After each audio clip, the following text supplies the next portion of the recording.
მიხეილ სააკაშვილის განაჩენებს და შეფარდებულ პატიმრობას ოპოზიციის ნაწილი პოლიტიკურ ანგარიშწორებად მიიჩნევს. სახელმწიფო გუნდი კი დანაშაულებისთვის პასუხისმგებლობის აუცილებლობაზე მიუთითებს.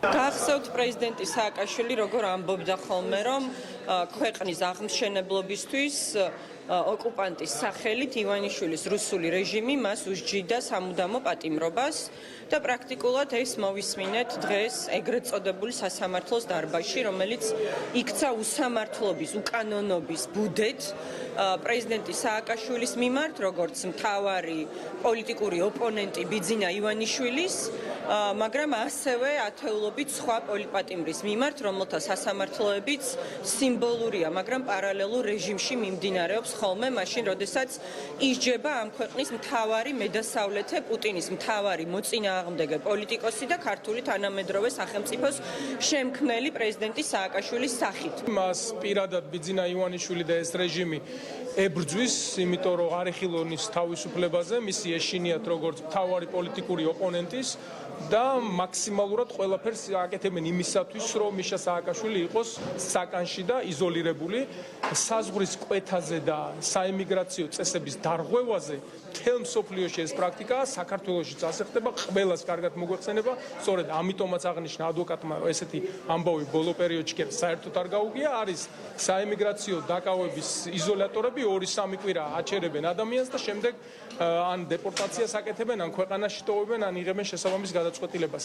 ამაზე 4 წლის და 6 თვის მისჯა და თანაც არსებულ ვადაზე ზევიდან დამატება არის მართლაც უპრეცედენტო, იურიდიული აბსურდი. ძალიან რთული ახლა მოძებნო ის პასუხი, რასაც შეიძლება არ გამოეხმაუროს მე მზეთუნახავი სააკაშვილი და მაინც არ დაგჭირდეს კომენტარი.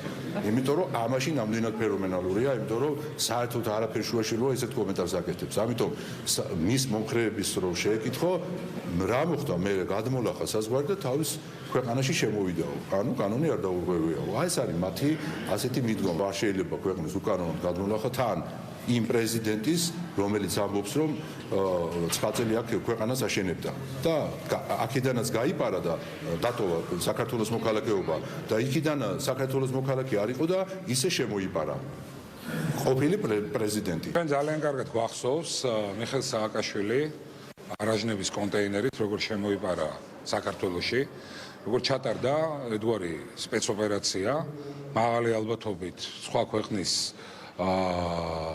კონკრეტულად დახმარებით, იმიტომ რომ განძნელი წარმოსადგენია ის ქვეყანა ასე ჩუმად გადმოეკვეთა მიხეილ სააკაშვილს და საქართველოს შემოპარული იყო თუ კი ცალკეული ნება არ იქნებოდა იმ ქვეყნიდან, მაგრამ აქ თავარი და მნიშვნელოვანი ის არის, რომ მისი ამ ქმედებით პირდაპირ დაირღვა საქართველოს სახელმწიფო საზღვარი, მისი კვეთის ლეგალურობა, ანუ სისხლისამართლის კოდექსით გათვალისწინებული ქმედება და სასამართლომ მოახდინა ამის სწორი სამართლებრივი შეფასება.